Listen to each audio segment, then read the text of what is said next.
Hello, gentle viewers, and welcome to Front Office Football 8. Bringing football action to the YouTube channel, as I've wanted to do for a very long time. To begin with, Front Office Football is made by Solisysmic Software, a company that does football, text-only football sims.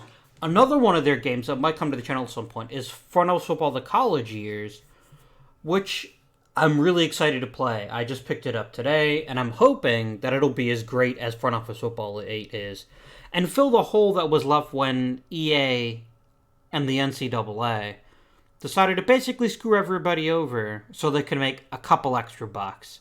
I'm not bitter. I'm incredibly bitter. What am I telling you? I just want to check one quick option here first. There's no way to turn off sounds, which is fine.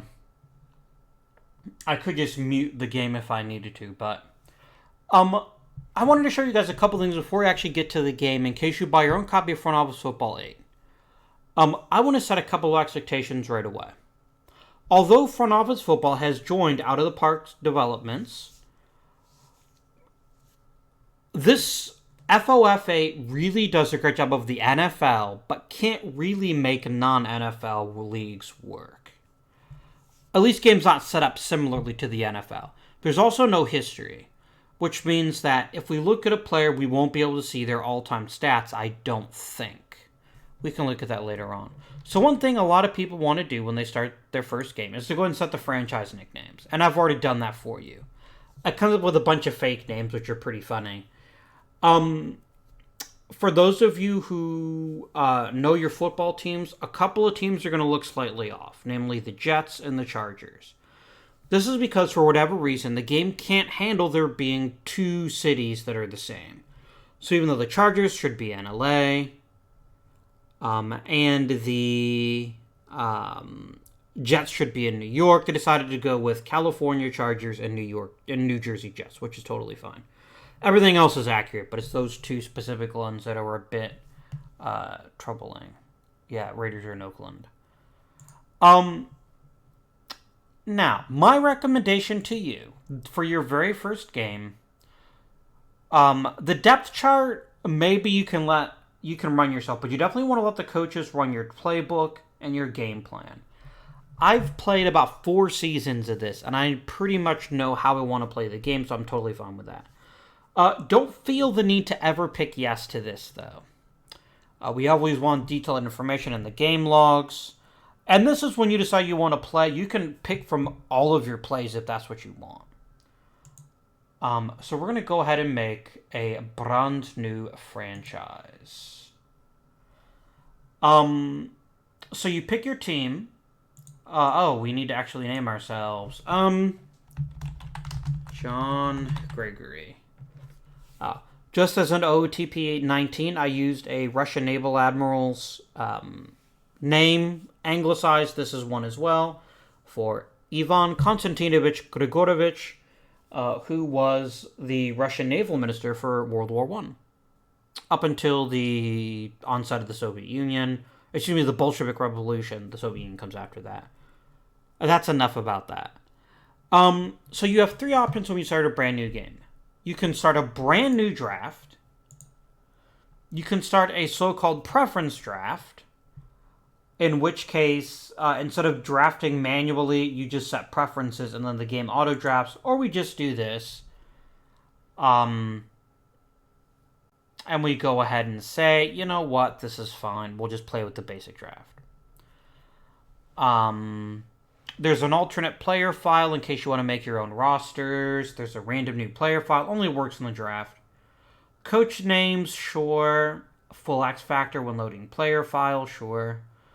Personality profiles and team chemistry. I have personally not found it to be overwhelming, but there are situations in which it can become tiresome, and we'll talk about that later on. The capability of being fired, I think, adds a little edge to the game.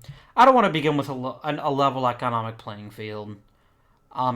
Cleveland isn't a small market, but it's not a big market. It's a mid-market team, and our finances should reflect that. And then finally, we can, we want to keep our scouted ratings history. So we're going to click submit. And we're going to call this League YouTube. Or UYub, apparently. YouTube. That's fine. And you may say, hey, Avi, nothing actually changed. Oh, but it did, my friends. So the game is operated mostly through this little window, which helps you track where you are in a season. And I'm going to break this down a little bit. And what we're going to do for most of this episode is we're going to dig into playbooks, because it'll be a good way for me to introduce football to the people who don't know how it works. A good start. And we might actually get through the preseason this game too. I don't know. Training camp is basically sending players for weight training and building your playbook. That's pretty much it. So, this is where all of your stats are. Here's career statistics. Okay. Oh, we actually have no... Wait, that's not right, is it?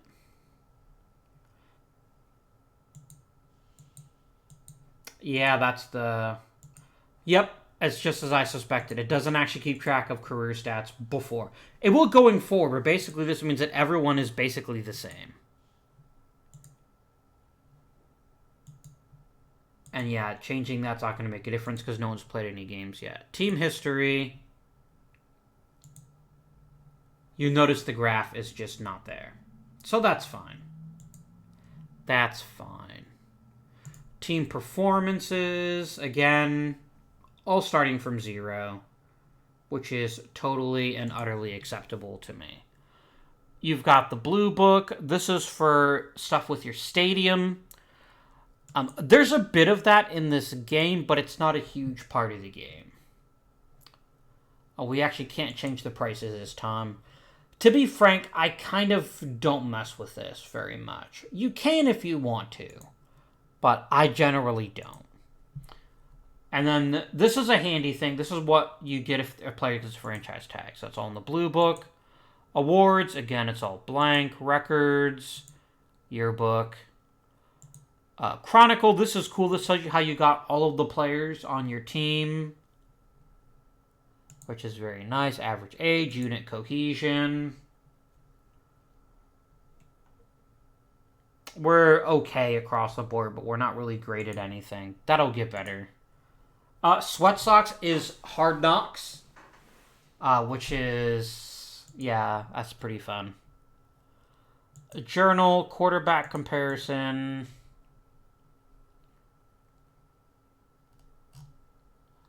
Just really basic stuff. And then we're not going to look at players. Who's the league's most athletic man? Oh, I see. It's for each team. Cool. Oh, no, it's actually not for each team. And none of them are Browns. That's fair. That's fair. And then you've got fastest man. No Browns. Strongest man, maybe a Brown. Nope. Okay. So this is the heart and soul of what you're going to be doing. Here's your reports, which are kind of useful, but planning is what we'll do in this beginning stage. We need to build our playbook. Now, there's a couple of ways that you can build your playbook. First of all, you can build every single play that you want to into the game. I could literally click Add Play and go through every play that the game has and create it from scratch, and that's fine. But that's not how I want to do it. I like doing guided play generation. And this is really cool. This is a really neat way to play the game. And what this is going to do is I'm going to make a certain level of decisions on how I want to build my offense, and then the game will generate my playbook for me. But before we do that, This is a great opportunity to click Add Play and talk a little bit about the basics of football. So, important note. I am not going to be using any of the hilarious terms of hand egg or anything of that nature. Whenever I say football, I mean American football. And you're just going to have to deal with it. So there's a couple of important things. Oh, you can leave. Can I leave comments here? I can. That's super cool. I love it. Okay. So one of the downsides of front office football league is it does not include much of an engine for showing how the game is played. So that's what we're here for. This is a basic play diagram, and this is a great way to teach you the basics of how football works. So, if you've never seen an American football game, it consists of 4 quarters of 15 minutes each. And if the two teams are tied at the end of the game, you get overtime. Overtime is different than it used to be. And here's, in order to explain how overtime works, I explain how you score points in football. There are 3 main ways to score points in football. 2 which are quite common and 1 which is fairly rare. The common one is a touchdown. When you go from one end of the field to the other end of the field, you score 6 points. A football field is, if you want to be technical, 120 yards, but it's actually 100. And I'll explain why in a second here. Important note for my European friends, if you're not familiar with the old imperial system of measurements, a yard is a little bit longer than a meter. A little bit. So if when I say yard, you think meter, you won't be far off. Right. So touchdowns worth 6 points. After every touchdown, you get 2 choices. You can either try to kick it through the uprights on the field goal, which would get you 1 point.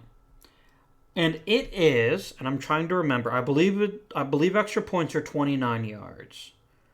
So the end zone itself is 10 yards wide. From the goal line to the back of the end zone is 10 yards. So if we imagine this as a field, and this is what a football field looks like, imagine this is the goal line, this would be the back line, it would be about 10 yards. And then you kick, I believe, 17 to 19 yards beyond that, that's why it's 29 yards. If you kick it through, it's 1 point, so you get a total of 7 points. Or you can just try to basically run one more play, and if it's successful, you get 2 points. But it's also quite challenging. So that's what we're talking about for the basics. 29, that's the basic way you score points. You can also kick field goals. At any point during the game, realistically, the longest kick in history is, I believe, 64 yards, which is basically more than half the field. That happens extremely rarely, and it's not going to happen any game I'm managing because it's too risky. Because if you miss the field goal, the other team gets the ball. If you get the field goal, you get 3 points, regardless of how far you kick it. The third way to get points is called scoring a safety, and we won't really talk about that now, but it might come up during a game. Okay. So, football is contested with 22 players on the team on the field at all times, 11 of each side. We're going to talk about offense first, because I don't think it's actually going to let me build the defensive playbook yet. I think we have to start with the offensive playbook. So, there are 5 players who are going to be the same on 99% of all of the plays in a given season, barring injury. The offensive line, the square and the 4 circles, and the colored dot, the quarterback. The square is the center, and the center's beginning job is when the play starts, the center has the ball. The center then hikes the ball or snaps it to the quarterback through his legs, so the quarterback gets the ball and then he begins the play. To the left and right of the center are your guards, your left guard and your right guard. And to the left and right of each of them are your left tackle and your right tackle. These 5 players, plus the quarterback, will be on the field for 99% of plays. There's a very specific set of plays where you don't have a quarterback. Those are pretty rare, and we probably won't be using them. I'll be frank, I don't even know if it's possible to do that in this game, but maybe it is. I don't know. Okay.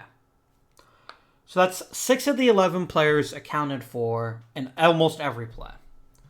The quarterback's job, once he gets the ball from the center, is to decide what to do with the ball. And this is what offensive plays are for. This is what tells the quarterback, okay, this is what's going to happen when the head coach calls this play. They usually have snappy nicknames, not 113 Pro Pass XYZR 215S, which would be super confusing. Just ridiculously confusing. There's like a snappy name for it, like Red Right 88, which was a play that resulted in an interception that cost the Browns a shot at the Super Bowl. That's history. We're not going to talk about that. But that's an example of the kind of play name you might hear.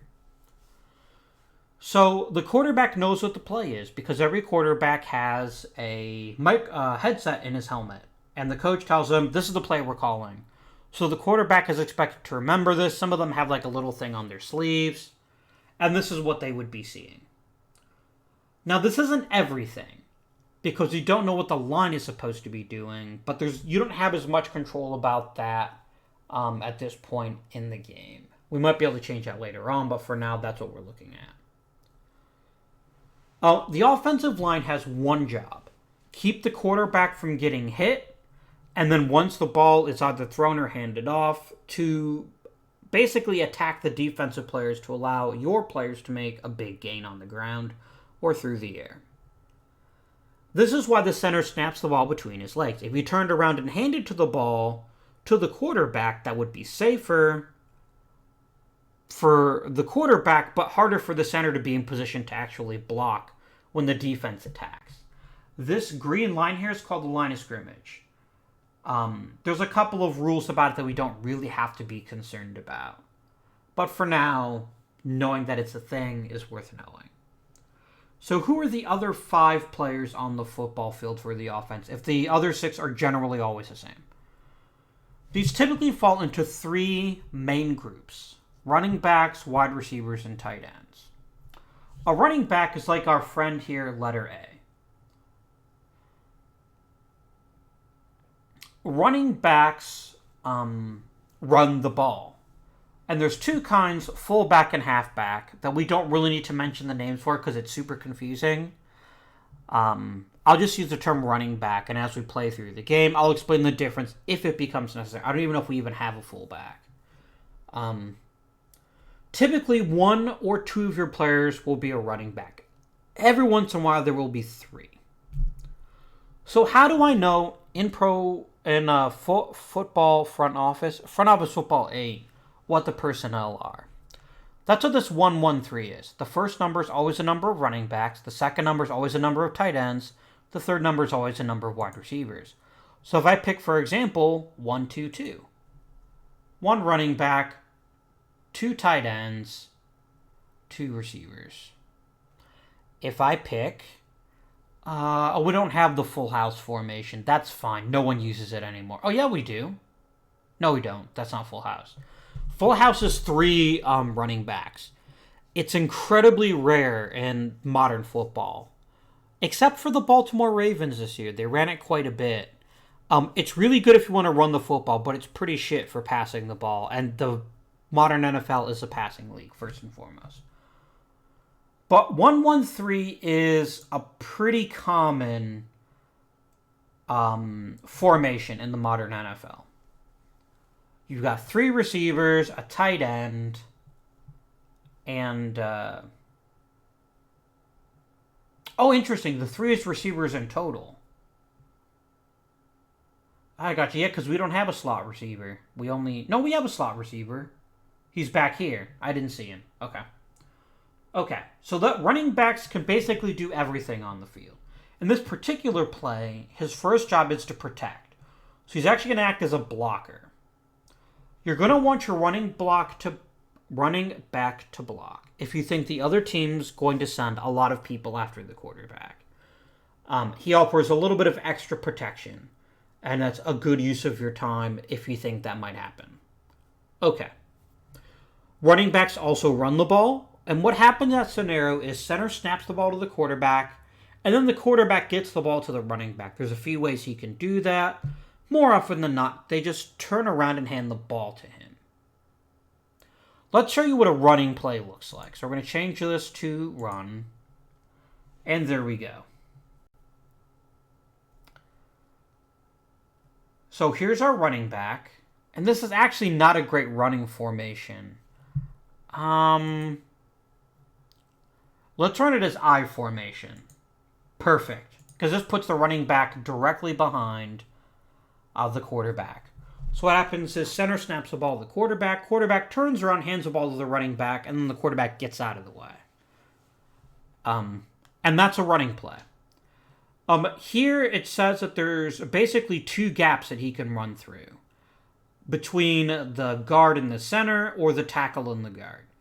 And it's his job to make the smart decision. Which gap can he hit and then run off for.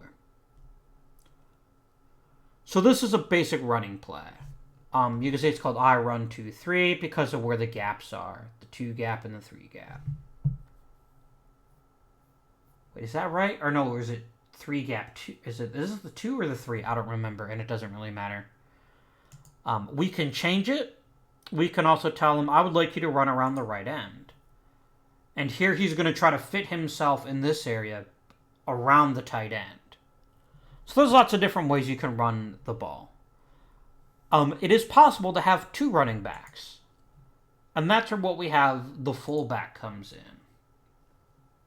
Where is our fullback? Oh, sorry, that's 1-2-2. We want 2-2-1. Here's a good running formation. So B is the fullback. We could have the fullback run the ball.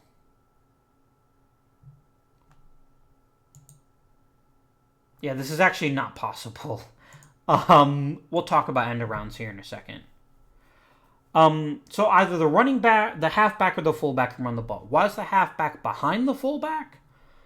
Because the names used to be reversed. Back in the day when running the ball was all you ever did, the fullback stood a full yard behind the line of scrimmage. Get it? Full yard, line of scrimmage. And then the halfback stood halfway between the fullback and the center. And the quarterback was a quarter of a yard behind the line of scrimmage. But then the names got changed for reasons that are now lost to history. Frankly, I don't know the answer, and I don't care. Sorry to burst your bubble, but it doesn't really matter. Fullbacks are almost always blockers, but they could run the ball too. So, running backs can block. This is a real tongue twister today. Which fullbacks almost always do. They can run the ball themselves, or they can act as receivers. There's one other kind of running play, and every play in an offensive playbook is divided into either running plays or passing plays, or play action. And that is called, where is it? A reverse. So here's how a reverse works. We have to have, yeah, this actually can't be, we don't have enough receivers to run a reverse. Let's run it to 2-2. Okay, so here's how a reverse works.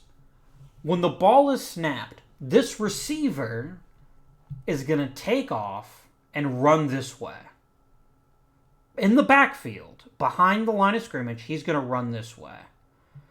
The running back is going to make a quarterback's going to look like he's going to hand it off to the halfback, but is instead going to hand it to the receiver, who, if he's really fast, can then turn and run up the field. This is actually technically not a reverse. This is technically called an end around, but I'm not going to get picky with you. And then there's a counter play, which is a specific kind of run, where It's got to go up the middle or through the guard. What's going to happen is the running back's going to pretend to run to the right, hopefully getting the defense moving in that direction, but then he's going to step back the other way and run up to the left. Those are your running plays, and that's the easy part of football. Most modern NFL games contain about 80 plays on both sides. That's a fairly high-scoring game. You might see closer to 60. Okay. Ideally, in a perfect world, you'd see a 30-30 split, 30 passes and 30 runs. But running plays generally don't generate a lot of yardage. And so if you're falling behind, you're going to pass more. If you are winning the game, especially by quite a lot, you're going to run more because you want to control the clock.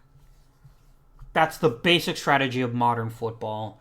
Although today it's more like a 60-40 split than 50-50, and because most teams generally tend to be pass heavy. Right. So what about the other players on the field? We've only talked about running backs and then the main six. So let's look at a passing formation. This is a terrible passing design. You're going to be secondary. You're going to be outlet, protect, outlet. We would never run this play. This play is ridiculously... Why is the center... What is the center doing? I'm so confused.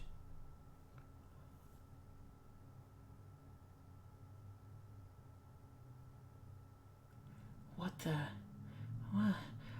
Let's make a new play. That's confusing, and it's not working correctly. That's better. It was like having the center run a passing route. It's like, what? I don't think so, man. So the other category of player is called a tight end. Tight ends are always next to, at the end, fancy that, of the offensive line.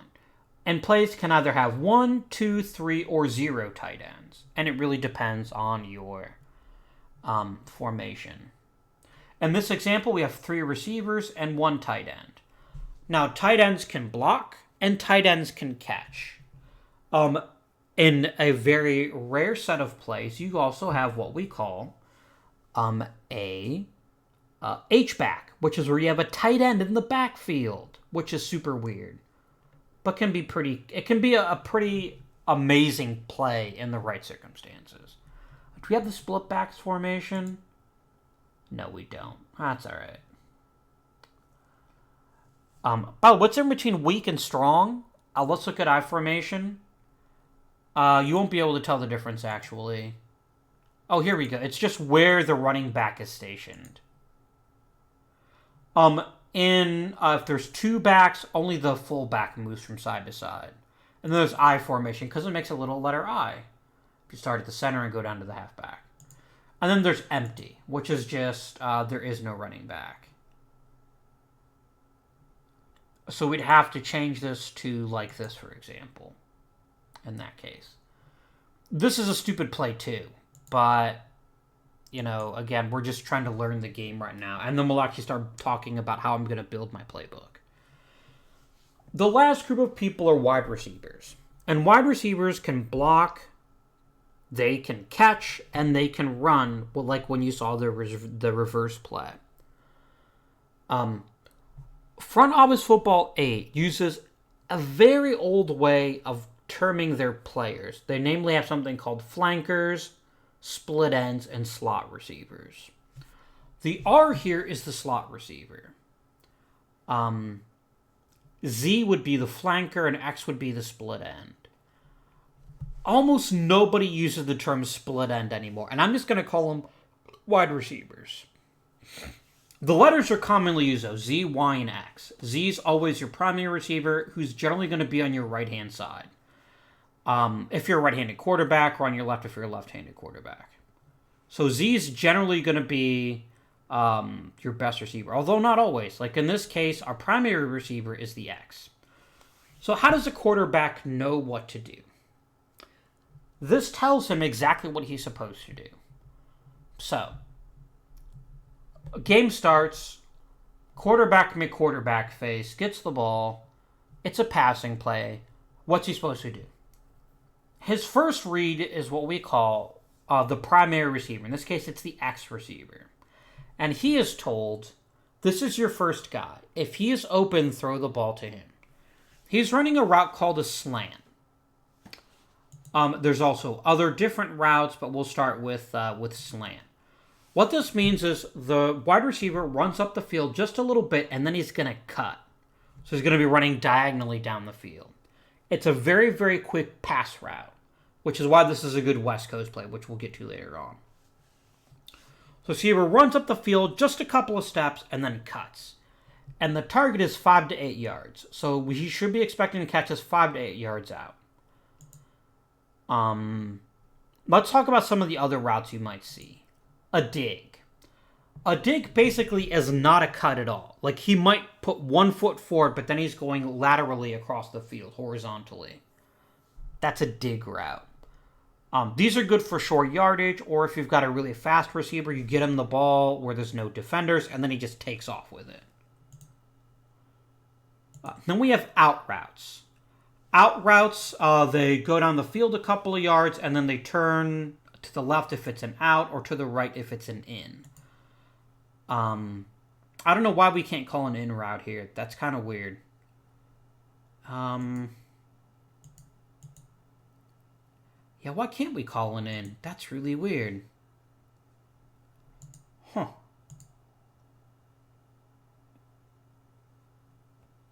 That's crazy weird. I don't know why we can't call in routes. I think this is just a dynamic thing where the game just does what makes the most sense. Because technically, X's route is an out route and Y's route. No, these are both out routes because they're toward the... I wonder if they call them something else in front office football. Because outs go toward the sidelines, ins go toward the middle of the field. Then we've got a comeback route. This is not the same as a curl. Because comebacks aren't very sharp.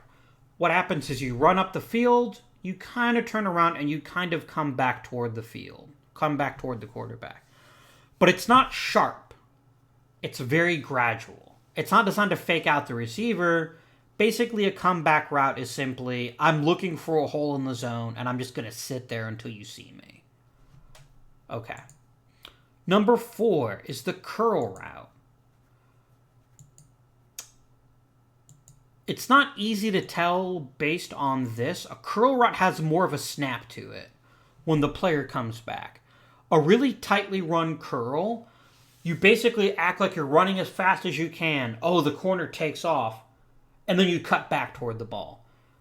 The diagram doesn't do this really well. It doesn't illustrate the difference. Comebacks are for soft zones. Curls are basically against man.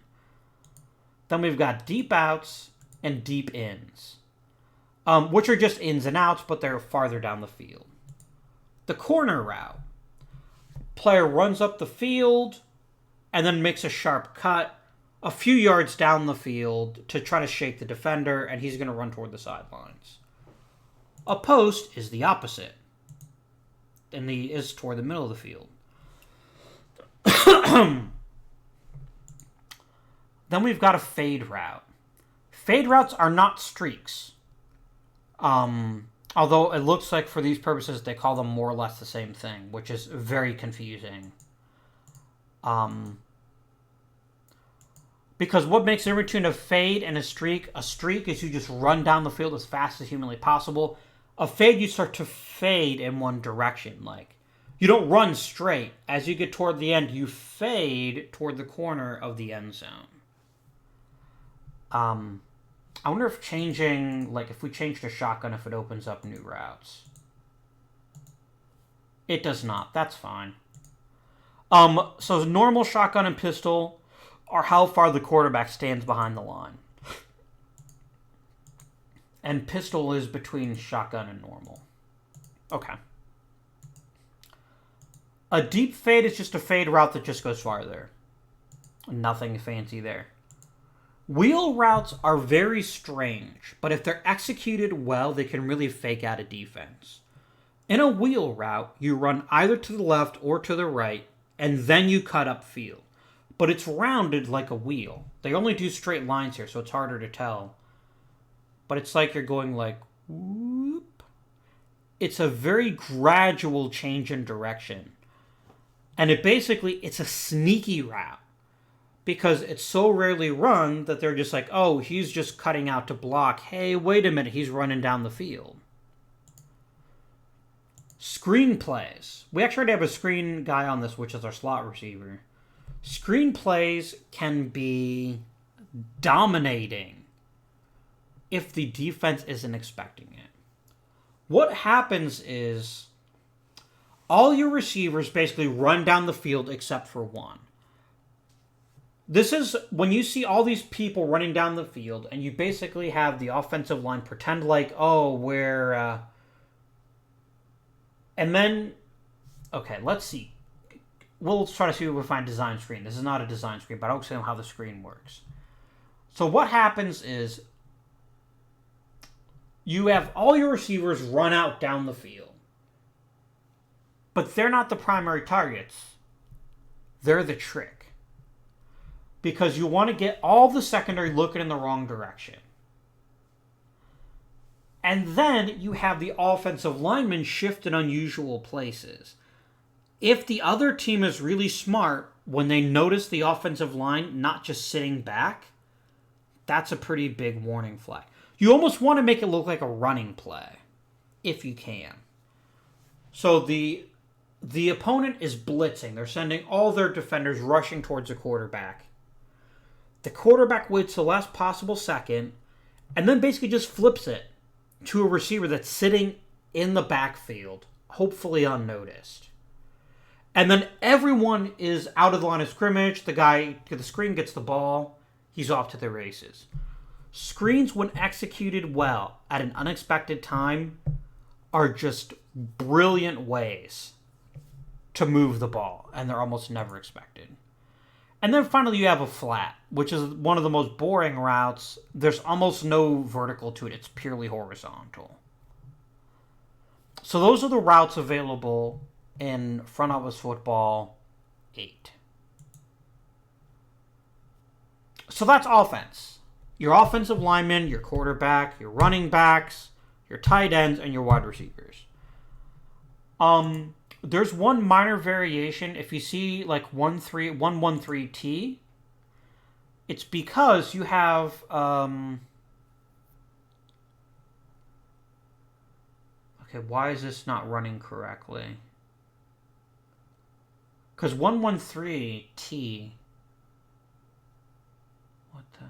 Oh, it's just like a revert. It's just like a flip, basically. Yeah, it's an overload form. Oh, trips. Derp, derp, derp. T is for trips. Trips is when you have a bunch of receivers clogged up together in one area, and then they all break out in different routes, and no one really knows where to throw. Okay. Let's do guided play generation, and we're going to make 100 plays. Right now, we're very heavily skewed toward pass plays. We actually really heavily run toward running plays, because running plays are farthest to the left. Okay. We have a long passing quarterback, so we definitely want to make sure there's lots of long and deep plays in the book. So we're going to shift those over. Medium's good where it is. And I think we're going to swap screen and short. Because screen plays are really only good for trickery. And we don't necessarily need to focus quite so heavily on it. Okay. So, use fullback. How often should we use a fullback in these plays that we're creating? A little bit. Multiple tight ends. I like that.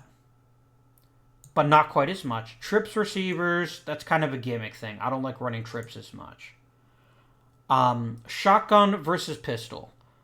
So why would you want the quarterback to drop back farther? It does mean farther to throw the ball. And so if their arm strength is an issue, shotgun can be problematic. But also makes it harder for them to get sacked. And so I think this is fine. So who's going to be the primary target on most of our plays? And this is a god-awful setup for our quarterback. This is basically saying the running back should be the primary target, which is just absurd. You want to focus on the receivers. a few tight end routes. And let's go way down the line. And hardly ever fullback.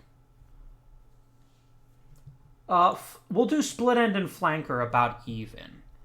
The benefit to that, by the way, is that it keeps them from keying in on one defender. Okay, so the Browns wide receivers are varying degrees of okay, but none of them are dominating. So let's try to make sure that we rely a bit more on our tight ends. You're actually a little bit better. Okay. Run settings and pass protection. How often do we want the quarterback to run? Baker Mayfield's not bad at it, but I don't want him doing it a lot. Misdirection runs. This is way too common. If you run misdirection runs all the bloody time, they'll know that they're coming. We actually have a pretty strong offensive line, so we're going to just basically let them run wherever they want to run right now. And we're only going to rarely have extra pass protection. Let's cut this down a bit, and then we click confirm, and we get all these wonderful plays that will help us lead ourselves into glory. And you can do that for as many plays as you want to. The offensive style threshold is how close you have to be to your ideal scheme. But for now, that's not a big deal. So we're going to check the playbook to make sure it's legal. There we go. So we have only 25 running plays, but to be honest, we don't need that many of them. And so let's take a look at an example of one of our plays. Let's find a play action pass. Here we go. So this is an example of one of the plays that were created. And this is a short yardage play. What makes it a short yardage play, you say? I know this because very few of these plays go far beyond the line of scrimmage. A couple of these do, like the comeback, but everything else is fairly close to the chest. But this is a very good passing play, and it's a good bread and butter play. This is the running back's route. Got it.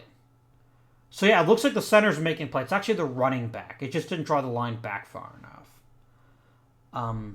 So here the primary is the X receiver, and he's going to run the comeback. We've got a dig. Sorry, not a dig. A flat from the slot receiver. The tight end is basically going to protect, and he'll only release in an emergency, but he's here to pass block, basically. And then we have a slant coming from the Z receiver. An outlet receiver means basically, it's got to go to somebody else. I better dump the ball. And this is an example of a pass play. And if we don't like the way this plays, we just change it around. To be frank, I'm going to change one thing about this play right now. I'm going to show you what I'm going to change. It is stupid to make the running back the secondary. I want him looking to the left. Okay, my guy's not covered. Then I'm going to look to the right. I don't want him to focus just on one side of the field. So we're going to make the Z the secondary. And then we're going to make the running back the outlet. Outlet routes are all treated basically the same. It's just whichever of them is open. So first read, look to the left. He's not open. Second read, look to the slant. He's not open. Nope, we're going to change one other thing. I'm going to explain why I'm going to do it, because I'm thinking out loud, but this will hopefully explain it. Slants are very quick routes. They're very, very quick. And you just don't want to play that slow developing in an emergency. But this is play action now. What play action means is that you're going to pretend you're going to run the football, but then you're going to throw it. Because coming back to run, all the linebackers are going to come closer to the line. Your safeties are going to run towards you. That's your time to sit back and throw over the top. But I like the slant being the primary read. So we're going to lock that in. And notice how it changed the best fit, and now it's a West Coast and not a smash mouth play. That's fine. I'm not sure what Earhart Perkins is. Oh, it's a deep pass. Yeah, this is This is a very deep pass. But I like it. It's still pretty cool. I think the colored boxes tell you about how deep it is. So the bluer it is, the deeper it is. Maybe the shorter it is. Oh no, dark blue is play action, light blue is pass, orange is run, and red is counter. And then this real dark blue is a reverse. We've only got one in the entire playbook. We might want another one. But the thing is, reverses rarely work. So it's not the worst thing in the world to not use this. Okay. Confirm. We've built our playbook. Now let's take a look at our actual players. Because we might want to send a couple of them for weight training. So let's click the roster button. And right off the bat, we're going to sort by... Not contract, scout overview? Yeah, scout overview. So we can look and see what we've actually got working for us. Now, these are players who haven't played in the preseason yet. And they haven't played through training camp yet. So a lot of them are going to look worse than they actually are. So our best player is actually Kevin Zeiter, our guard, who normally plays right guard, but for some reason we're playing him left guard. That'll change, but we can't change the depth chart just yet. So let's look at a player. So this is a player report, and there's a few things we can do down here. We can deactivate a player. So the modern NFL roster is 53 players, of which 7 are considered the practice squad. They're on the roster, but they are they don't suit up for games. They just basically ride the pine, and then they'll come in later on. We can put them on the injured reserve if we think they'll miss a lot of time. We can cut them. We can use a franchise tag, which we'll talk about at the end of the season. We can send them for weight training. We can't tell them to bulk up. Every player has a certain limit how big they can get. And we don't really want to make him slimmer. So we're going to go ahead and take this this mass to body ratio and live with it. And every player has stats and ratings. So run blocking. This is how good our offensive lineman is at blocking when it's a running play. Getting in front of the defenders, not letting the ball carrier get tackled. Pass blocking, shockingly, is how good they are protecting the passer. Blocking strength. This is a big one. Blocking strength is the player's ability to push over a defensive player, called a pancake. PNCK. Endurance, how often they can be on the field. Overall, their overall rating. So let's talk about stats. GPGS, games played, games started. Every NFL season is 16 games, stretched over 17 weeks, and every team gets one bye week at staggered points in the season. KRB is key run blocks. KRO? What's KRO? Let's use the help function and check the glossary. I sometimes forget what they mean in the context of this game. No, it's not it. We want statistics. That'll bring up all the key. And we want player information screen.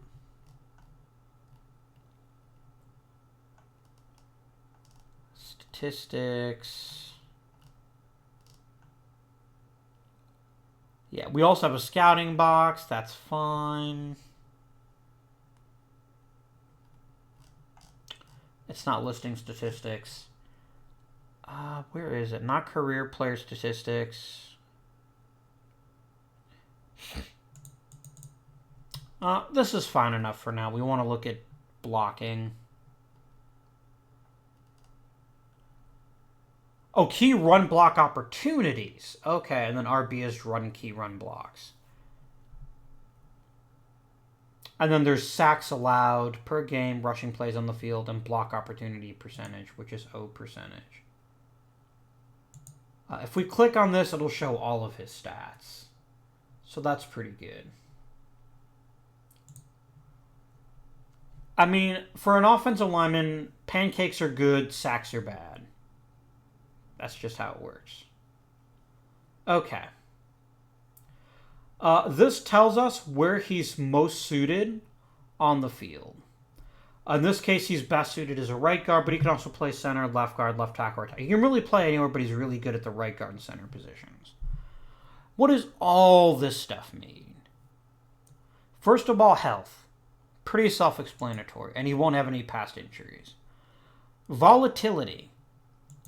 This is how much we should expect the player to change over the course of the season.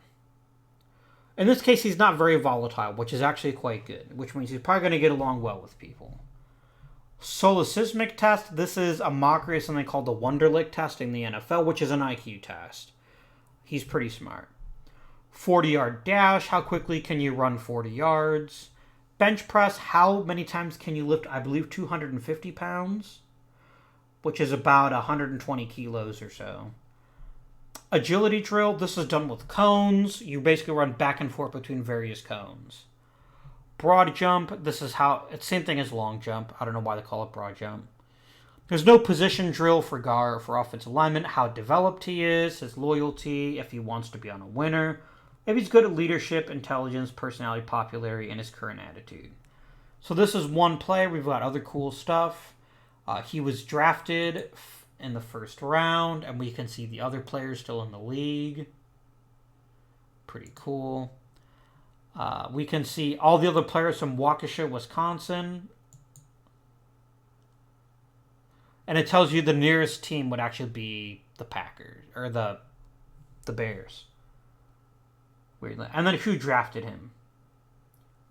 He joined the team in 2017. Few transactions. We don't know how he joined. We know who his agent is. That's kind of fluff. How much he costs against the cap. And things of this nature. So here's our offensive lineman. Let's take a look now at a running back. Duke Johnson.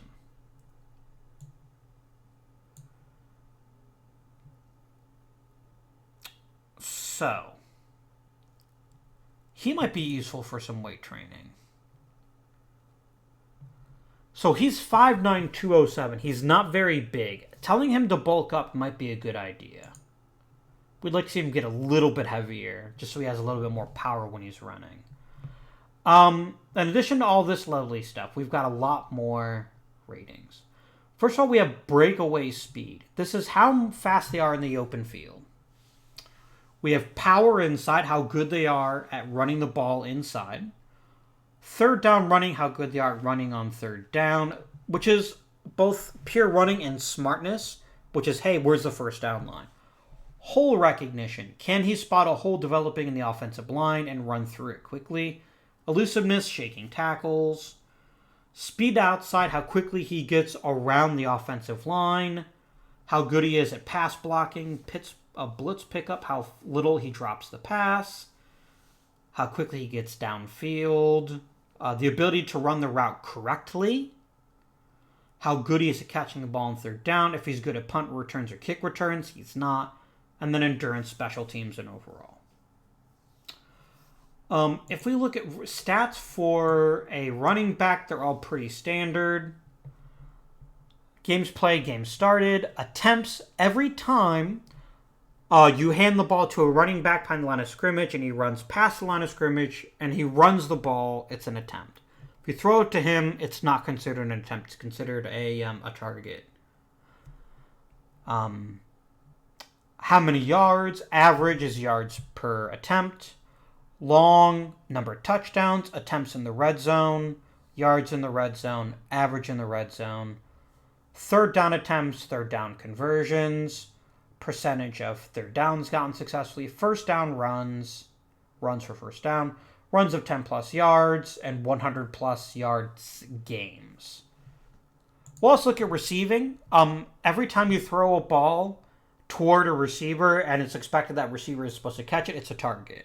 If they catch it, it's a catch. You generally want your percentage to be pretty high. Yards, how far you... Now, with catching the ball, you can get yards two different ways. you can get them during the actual catch. So, receiver runs down the field 20 yards. Quarterback throws the ball. He catches it. That's a 20-yard catch. There's also yak, which is yards after catch, which is, instead, I throw the ball 5 yards and he runs it an extra 15. Still looks like a 20-yard catch, but one of those is the quarterback and one of those is the receiver. So that's why we changed that. Average per catch, average per target, yards after catch, LG, longest reception, touchdowns, drops, pass plays on the field, target percentage, how often he is targeted when he's on the field, 20-plus yard catches, 100-plus yard games. Also, some interesting miscellaneous receiving numbers, which can be quite interesting. We've got red zone targets, red zone catches, and how good they are catching the ball on third down. Okay. Finally, we've got quarterbacks. And Cleveland's got one of the best young quarterbacks in National Football League, Baker Mayfield. All quarterbacks have a style. This is what they perform best at. And you'll notice they have different ratings for every different stat. Here's the interesting thing. You notice for everyone else we have numbers. Like Nick Chubb. Actually, Nick Chubb's terrible. He's a rookie too. Joel Bitonio. We have numbers here. We know how good he is. He's been on our team for a while. We have no clue for Baker Mayfield. This is just based on what we think is likely to happen. And we can see these numbers, roughly speaking. As we play through the game, we'll get numbers here, and we'll get a better idea of how good he actually is.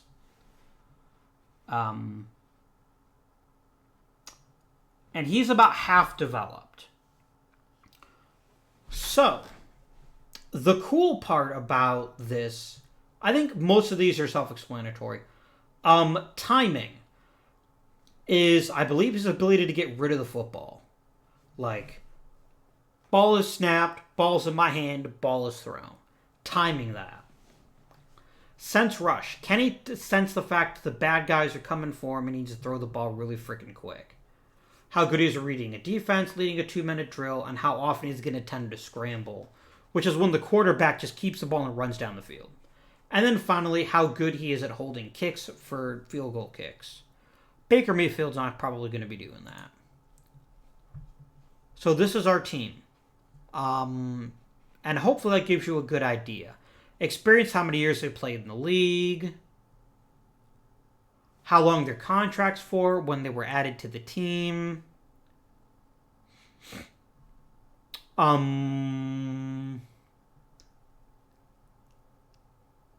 Yeah. Important. And this will be really important when we get into more of the general manager-y type stuff. Football has a hard salary cap. You cannot spend more than the cap. And so it's important, it behooves us, if you will, to be very intelligent about how we spend our money, because we only get to spend so much. This is why the draft in the NFL is so critical. It's just so important. We have to make sure the draft is well designed, so that we have to make sure we've got a good draft, so that, because that's where you get your cheapest players. And unlike Major League Baseball, in a normal series anyway, players need to be playing, players don't need to be playing. Give me a minute. I'm talking too quickly. Players, when they're drafted, are generally expected to start, especially if it's a first or second round draft pick. The farther back you go, maybe they don't start right away, but definitely in the first couple of rounds. Okay. So lots of cool stuff. Here we got the injury report. Everyone's healthy. Attitude advisory. Jamie Collins is a leader, which is always nice. Leading receivers, Ricardo Lewis. I don't know about that, but sure. Yeah, none of these make sense, but whatever. Player attributes, special teams. Oh, this lets you look at the different abilities at a glance. That's pretty cool. Okay. All right. So we've built our offensive playbook. We'll do the defensive playbook later, and I'll explain how that works in a little bit. I really like this playbook. I think this is going to be a good one for us.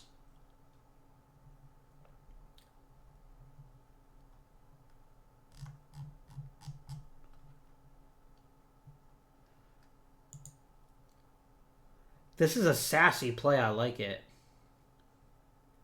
I don't know that I love it, but for this particular kind of offense, which is generally a running offense... Oh, you know what? This would be perfect. I'm changing the play. Let's make it play action. Because this is so often a running formation that snapping out and calling this as a pass is going to just blow their bloody minds. I think that's a very sneaky decision, and I love it. What is offensive style threshold again? Offensive style threshold. It's got a very specific meaning.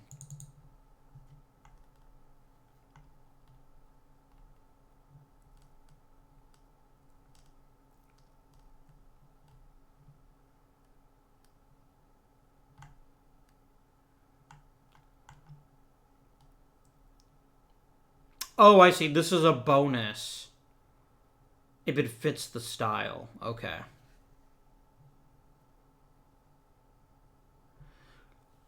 So if we increase it, it'll basically force more of them to fit our style. That's fine. I like this quite a bit. Okay. Enough drooling over our playbook. Let's look at the roster and see if there's anyone else that might make sense to make a little bigger or a little bit smaller. So I want the standard view. All right, so let's sort by weight. Who would normally want to be quite large? A defensive tackle. Let's look at Larry Ogunjobia. But if we click on weight training, it's going to say you should be bigger. Yep. So we're going to tell him, get bigger. Obviously, bulking up increases strength. Slimming down increases speed. Your offensive linemen are always going to be beefy. You almost always want them to be nice and beefy. Fells is a bit big for a tight end.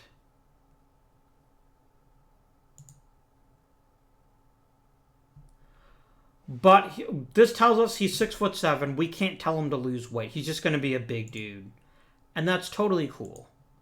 Darren Fells is a blocking tight end.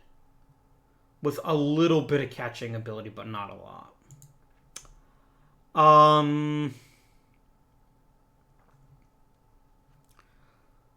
Let's see here. I love me some Myles Garrett. I don't even know what to do with him. He's a little bit underweighted, but Garrett's game is a speed game. So I'm fine with that.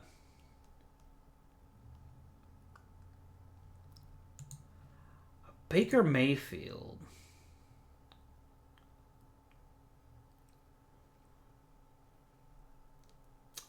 Baker Mayfield's on the small side for a quarterback. I don't really think bulking him up is going to do us any good. He might let him throw the ball harder. That's not the worst thing. What is his throw power anyway? Oh, it combines power. I see. This is how good he is at throwing at certain distances. I see. Let's have him bulk up just a little bit. I'd rather focus a bit of his speed, which is actually quite good. For later on. I think we already told Duke Johnson to get bigger. Where's Nick Chubb? Where's my Chubb? Here he is. 227 for 5'11" is actually on the high end.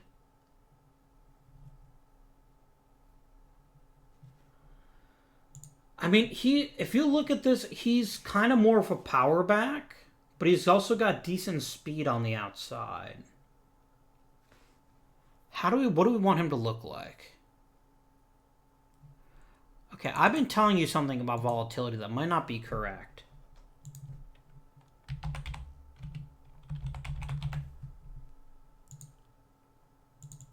What does volatility mean?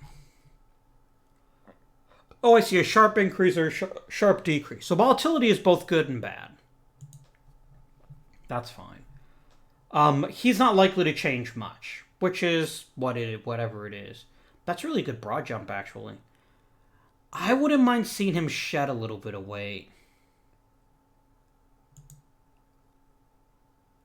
If he loses a bit of weight, he'll get faster. Anyone like a real chunky monkey that we need to make him lose weight? Look, 6'1", 307. 6'1" is about 2 meters tall. 307 is about 140 or 50 kilos. That's a big boy. He's going to need to lose some weight. Just a little bit. And it's mostly because he's short, not because he's actually fat. But he's short. I think that's good for now. Who's the tallest guy on the team? Just out of curiosity. Darren Fells. Okay. How is the 6'6" guy only 292 pounds? Bulk up, my man. Oh, he can't. He's just got a naturally lanky frame. Interesting. Okay. Hey, he's from Houston. That's where I live. Okay. So I think we're done with training camp. Let's go ahead and click begin training camp. And now we're in the preseason. So now we can actually add players to the roster, which is really good. And we can also, so we can add players to the roster, but not all of them can be active, obviously. And we can begin designing a defensive playbook.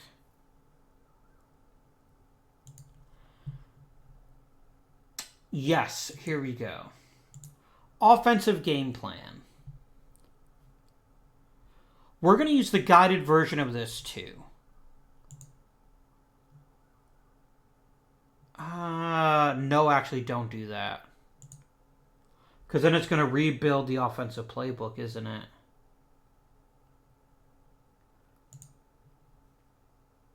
Oh, no, yeah, we're okay. Yeah. Actually want a guided offensive playbook. Okay. So this is how we take the plays in our playbook and seed them into our game plan. And again, we're going to use the guided form. You have the ability, if it is what makes your heart its kindest, to just crank up on certain kinds of plays. Just do all the things. That is totally fine. But it's important for you to remember that it's going to make things a little bit harder. Okay. So, these are different situations in the game. So, when a game and a possession starts, you get 4 tries to go 10 yards. Most teams punt on 4th down. So, it's really only 3 tries. But you can go 4 if that's what you want. And this gives you, I like these are hard numbers. This tells you, in an average game, this is how often you should expect to run these specific plays. And there's different ranges. Like if I change this to a 4, it doesn't actually change anything else. But it's just, if you might want to make sure that you don't have too much, that you have enough variety. Okay, this is all fine. So here's what we're going to do.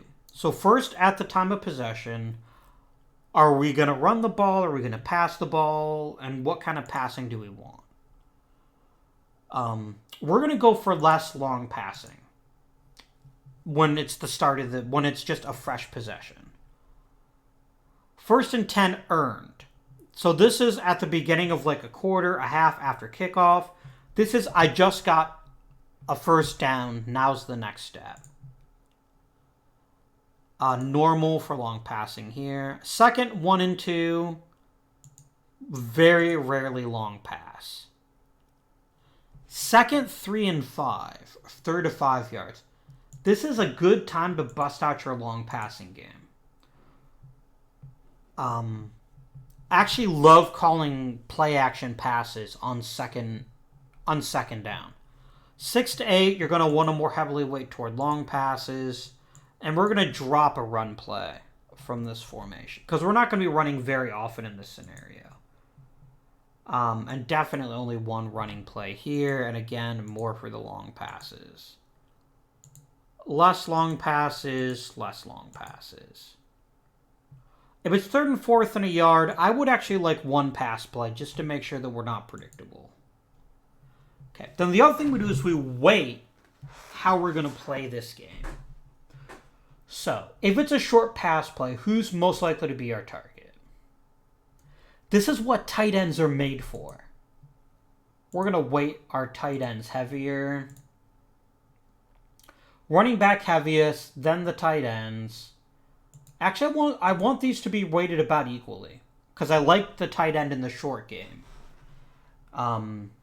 And then the split end at a bit lighter. And then we barely ever want to use the flanker if it's a short pass play. Just because... So split end is more of a possession receiver. Flankers are about that speed. And that's how we're going to be doing this. We basically never want to use our fullback. And that's how good they are at route running. Antonio Callaway's a rookie, so his route running is going to be kind of shit. So this will tell them, when we're building the game plan, which plays to seed from. On a long play, heavily target your wide receivers. Slot receivers, normal targeting. Njoku is a really good down-the-field tight end. And we're just not going to throw to the running back in a long yardage short situation very much. Confirm. And so we should see a couple of really long pass plays here. Yeah, look at this one.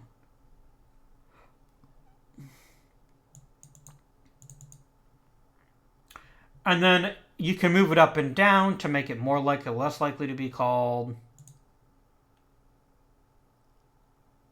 I really don't like this play, but it's whatever. And there we go.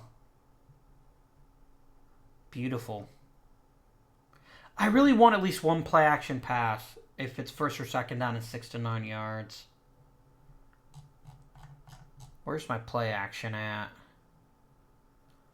2 routes. What is CNT?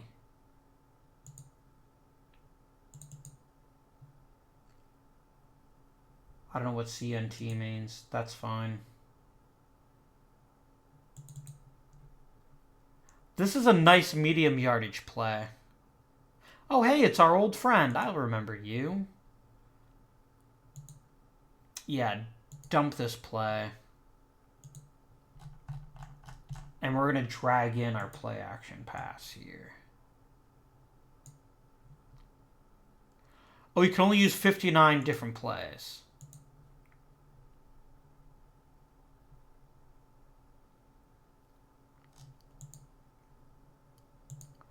I see. Oh, count. This is how many times it's used. Okay. Is there another play action pass that we can use? Are we not using play action at all?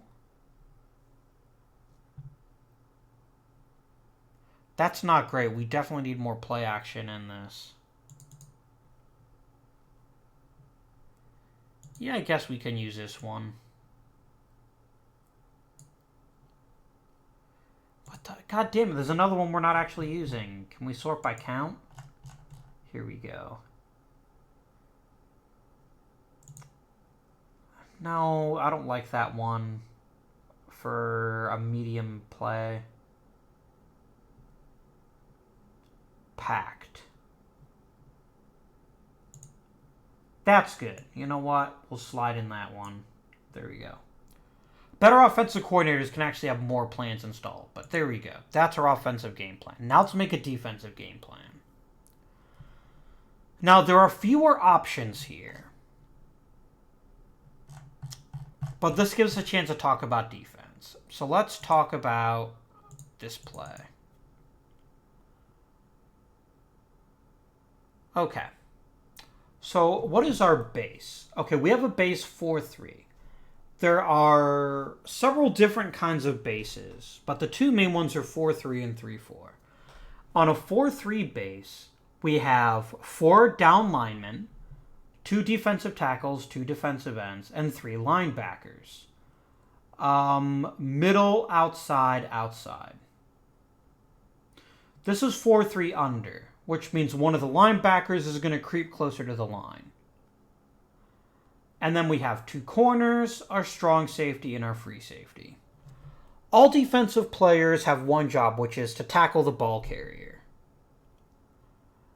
We can only pick 12 of these plays. And that's what we're going to do. What's our blitzing plan? Oh, this is how we blitz. Oh, this is cool. So on every single play, you always assume your down lineman blitz. It doesn't always happen, but more often than not, they're going to run for the quarterback. But who else blitzes on any given time is a little different. Okay. And this tells us what kind of personnel. So every defensive play has a few things you have to consider. First of all, how many down linemen do you have versus how many linebackers? 3-4 is 3 linemen, 4 linebackers. We're a base 4-3. That's 4 down linemen, 3 linebackers. That reverses. You always have at least 2 safety. Actually, you don't always have 2 safeties because there's a formation called the 46 where you generally only have 1 safety. But you always have a strong safety. When you have 2, the strong safety is closer to the line and is more likely to help against the run. The free safety hangs back and is more likely to help against the pass. So what we need to decide is which of these different plays, and everyone gets the same plays to pick from in a different base set, are we going to put in our formation? Okay. So, what do the different coverages mean? Man coverage basically says if you're not a down lineman and you don't have another assignment, you are to cover a specific receiver. That's it. That's all it means. And they do it intelligently. So the corner would cover wide receiver, your linebacker is going to cover the tight end, and maybe have a linebacker cover a couple of running backs. That's fine. And then we can look at what it looks like against other different formations.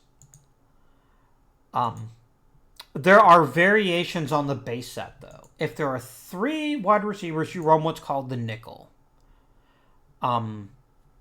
Where because you have 5 defensive backs. So you pull off a linebacker, comes off the field, and a cornerback comes on. That's what the C stands for. And then finally you've got the dime, where you only have 1 linebacker and 4 cornerbacks. But most of the time you're going to have your base linemen and then your 2 safeties. Okay. So as you can tell, one of the key players in the 4-3 defense is going to be your middle linebacker. And ours is fairly okay, but not great. So what are the plays we're going to want, the basic play types? So what else do we have? We have a blitz. A blitz sends 1 or more additional players at the quarterback. So this is a man blitz. This means we've got our ends rushing, our tackles rushing, and this additional linebacker. You can change your blitzing plan. Maybe you're like, hey, if there's 0-2 receivers, maybe I want to blitz the safety a bit more. Let's change something crazy, like let's make that the heaviest. It always shows the linebacker being the blitzer, but we can weight that as we like. We're not going to do that, but we could.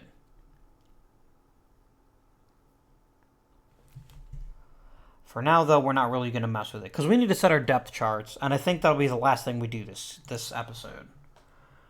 So blitz 1, blitz 2, blitz 3. Then there's the spy. One player, generally the middle linebacker, doesn't do anything after the ball is snapped. He watches the quarterback. He stares the quarterback dead in the eye. And then we go from there. We also have what are called buzz routes. This is a mixture of man and zone.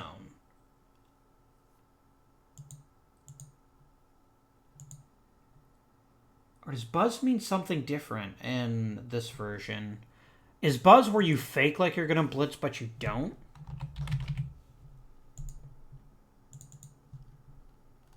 I'm just going to quickly check how they weight buzz here.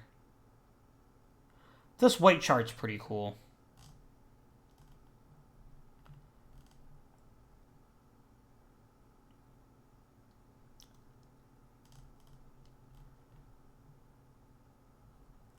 And there's a lot of information in here. Oh, that's what the buzz is. The buzz brings up the strong safety. So that's a good one to have if you need extra help stopping the run. Then there's double best. This means that two of my players, in this case the free safety and the corner, are going to cover one player, the best receiver, the X receiver. Here they double the number 2 receiver. Again, the corner and generally the safety. In this case, it might actually be the corner and the linebacker. It depends on how they pick up the scheme. The other group of plays we have are, there's 2 other kinds of coverage. Zone and press. Here's zone coverage. This is called the cover 1. This means one player goes into a zone. In this case, the free safety. Everyone else plays man. But the cornerback drops, the free safety drops into a zone and just kind of hangs out there. Zone coverage is good for certain players because it keeps players from getting past them. Calling straight man can be dangerous. It's usually a good idea to have at least a cover 1. The Tampa 2. Your middle linebacker and your free safety drop back into a zone. Everyone else plays man. Whereas a true cover 2, your strong safety is the other one who drops back into coverage. Just so you know, the cornerbacks are going to drop into zones too. They're just not actually showing the zones here. Like if we look at nickel, it'll be a little more obvious. Then there's cover 3 Scott. We've got 3 players dropping deep. And then cover 4, which is typically, like, you only use it against dime fronts. Okay. So. Press. This tells your cornerbacks to basically bump. They're going to come up against the receivers, and they're going to try to get in their face early on in the game. What we're going to do is we're going to choose our 12 plays carefully, and then we're going to go ahead and let the AI...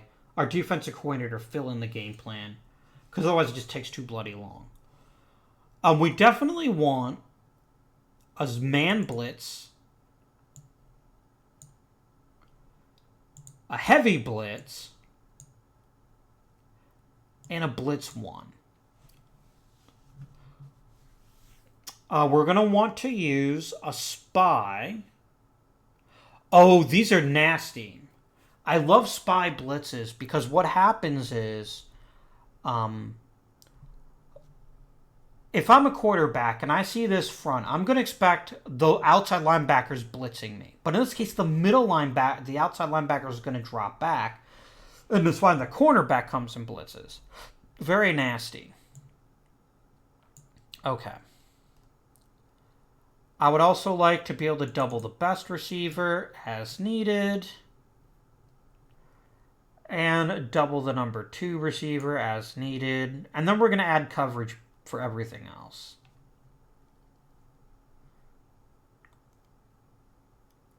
Well, see, this actually does have everyone else play man.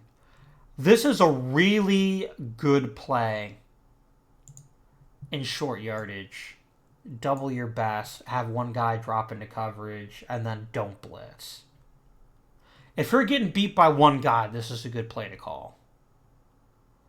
We're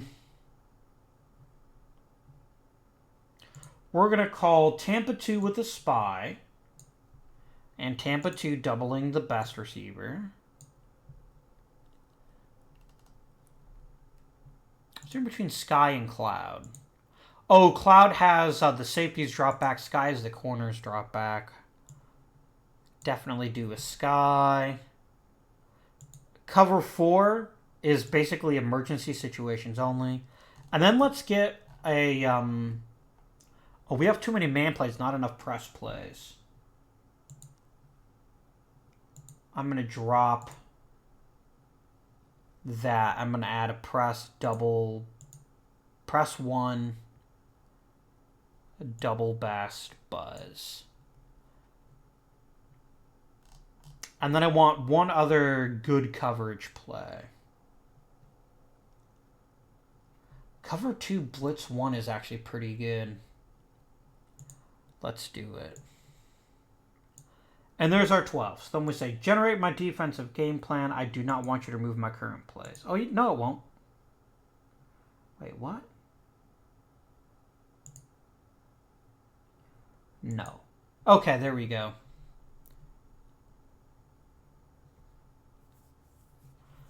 Why would we not run cover 4 against 5 receivers? That's kind of dumb. So what we're going to do is I'm going to delete that play, and I'm going to drop in the cover 4. No. Here we go. Can I actually have both plays, actually? Because you don't want to be predictable on defense. That's almost the number one thing, is to not be predictable. So if we always call the same play in certain scenarios, it's going to be problematic. We need a better defensive coordinator, too. That's fine. And then we're going to set the blitzing plan. Hey, I remembered. I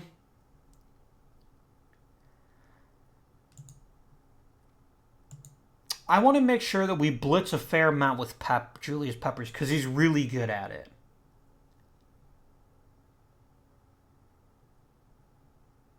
And then we're going to blitz with probably... Rarely with the corner. Let's maybe set Avery. Avery's a pretty good pass rusher. And always set in the middle linebacker's handy. And everything else will be fine. I'm not going to blitz a strong safety if there's 3 wide receivers. I want them back. But if you're going to blitz with him, I'd rather you blitz with him more. Okay, that's fine. Conform. So now we set the staff. We can actually add additional players if we want to. We're going to click recommend, which is a weird way, but this is how we get to the free agents. We're going to both focus on future potential, and we're going to pick from free agents.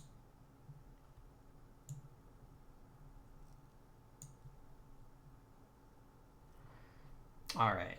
Now we can have, let's move you out of the way, actually. We can have up to 60 players, and we have how many right now? I think we have 57, right? No, that's team needs. Team cap and team needs. I need position distribution. Here we go. Yeah, we have 53 players. So let's go ahead and add some more that might make the team during the playoffs. Okay, right off the bat, we've got a potentially brilliant field goal kicker. We're going to offer him a contract. We're going to submit the offer. And he's signed to the team. Just like that. Now, important fact about the NFL, especially as composed of Major League Baseball. In the NFL, all contracts are non-guaranteed.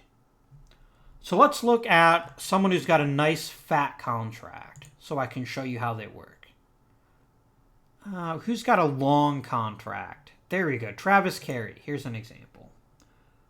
Oh, sweet. We can start re-signing players now. That's really handy, but we won't do that right now. I want contract view. Oh, this actually works. Okay. So this is what he currently gets. He gets a salary, and then he gets a bonus. The signing bonus is guaranteed. You get that even if you never play a single game. If you're cut, you get to keep your bonus. Everything else is prorated based on the number of games you play. If you do not make the active roster, you do not get paid. There's also incentives in the real major league or in the real NFL, but we don't really mess with that. Okay.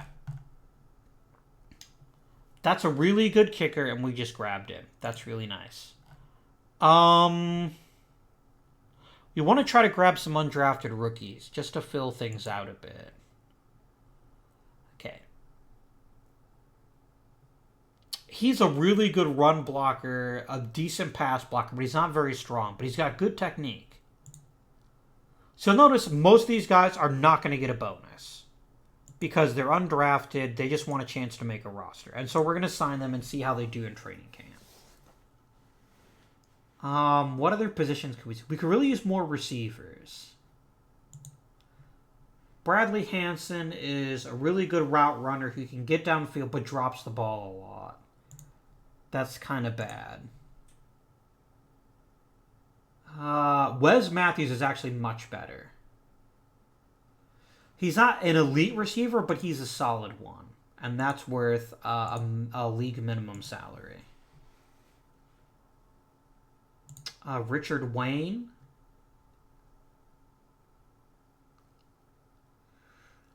Very much a power back, and only a power back.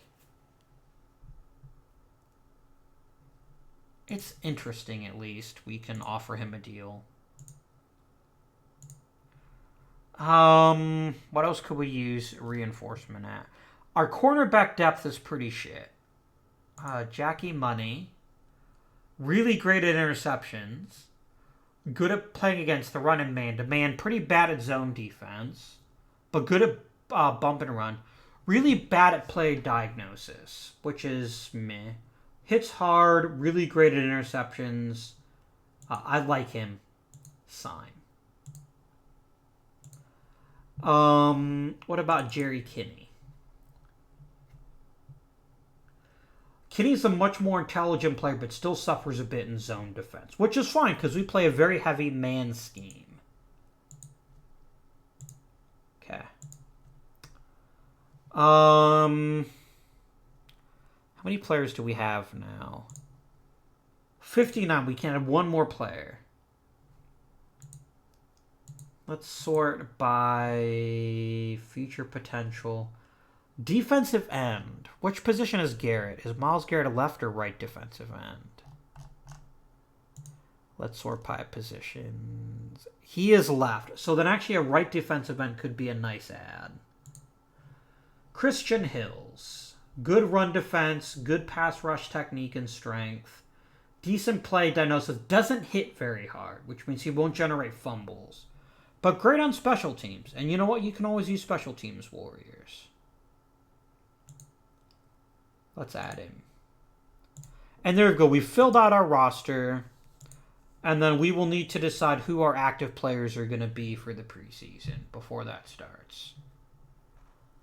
Anything else that we want to do? Let's actually go ahead and set our active roster.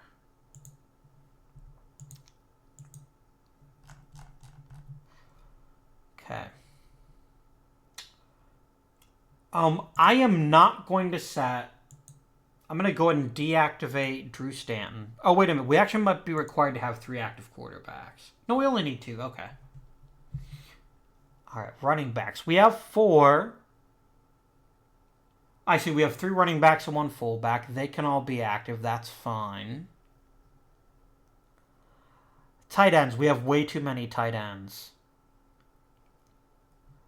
Give me the scouting view, please. Yeah, Seth DeValve, you're going to be inactive. Pro tip, if you right-click on the roster window, it deactivates a player. Okay. I'm perfectly fine as sitting at tight end.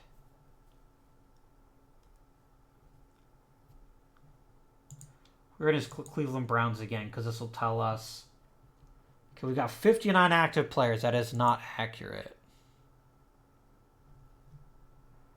Okay, where else do we have too many people? Derek Wiles can be inactive. Offensive line. We only have one center, so he kind of has to play. Earl Watford, now that he's on our team, looks pretty shitty. Was he here already?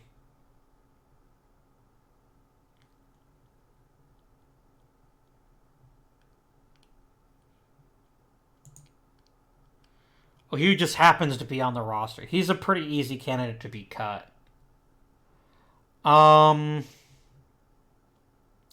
Typically, players that have a high future value, we kind of want to give them some shots in spring and the preseason. I'll be honest. I'm going to go ahead and tell Greg Joseph he's inactive. How many active players do we have now?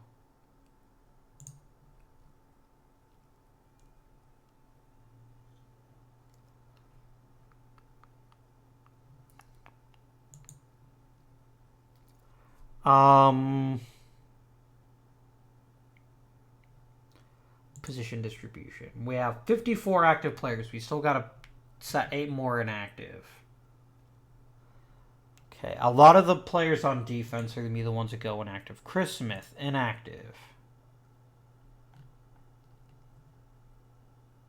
Chad Thomas, inactive.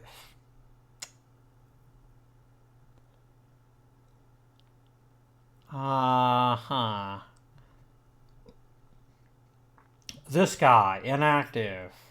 Odenigbo? That sounds about right.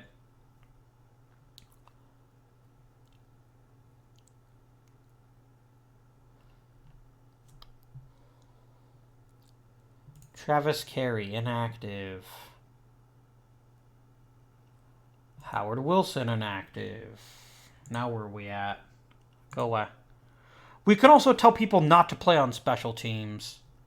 We really don't want quarterbacks playing special teams. Yeah.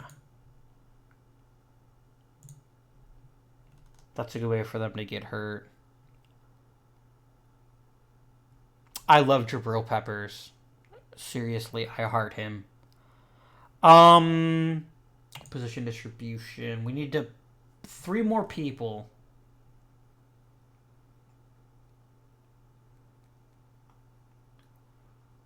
We could probably make a couple more linemen inactive. But it's kind of hard to pick. I guess Zettel.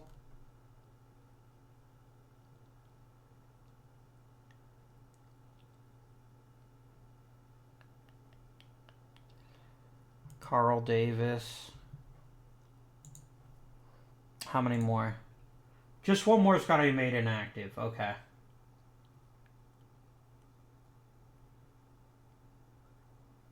We could probably make one receiver inactive.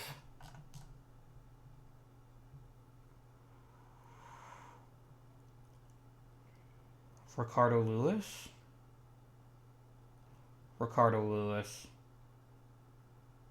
No, Damian Ratley. Yeah, fuck Damian Ratley. Okay. There we go. So the last thing we're going to do is we're going to go ahead and set our initial rosters. I promise, guys, next time we're actually going to play games so you can see how that works. So we'll start with our offensive personnel.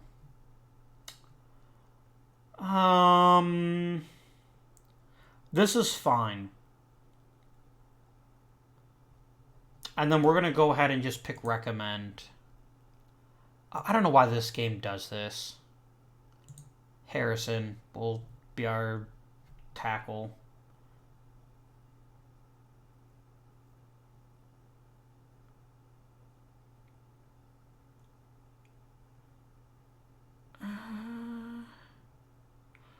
You know what? It actually does make sense to have better blockers in this formation. Actually, no, it doesn't. Fells, you should be replaced by Njoku. And we're going to click Analyze real quick. Okay, so this tells us that we think we're overusing a specific player, and I don't really think that we are. That's fine. Defensive personnel. Go ahead and recommend it. And there we go. We analyze. Coley and Collins are being a little bit overused, but not seriously. Where's Christian Kirksey? I see, there he is. Okay. So these let you customize the roster more. Because we're going to be entering the preseason, I don't care too terribly much. But in the future, we may. And there we have it. We are ready to begin preseason games, which will be next episode. Hopefully, I've helped you understand how this game works and how football in general works. It'll be a little bit easier to understand when we actually play the preseason. But that's it for now. Thank you for watching, and until next time, this is a bit of Indian, and I bid you good day.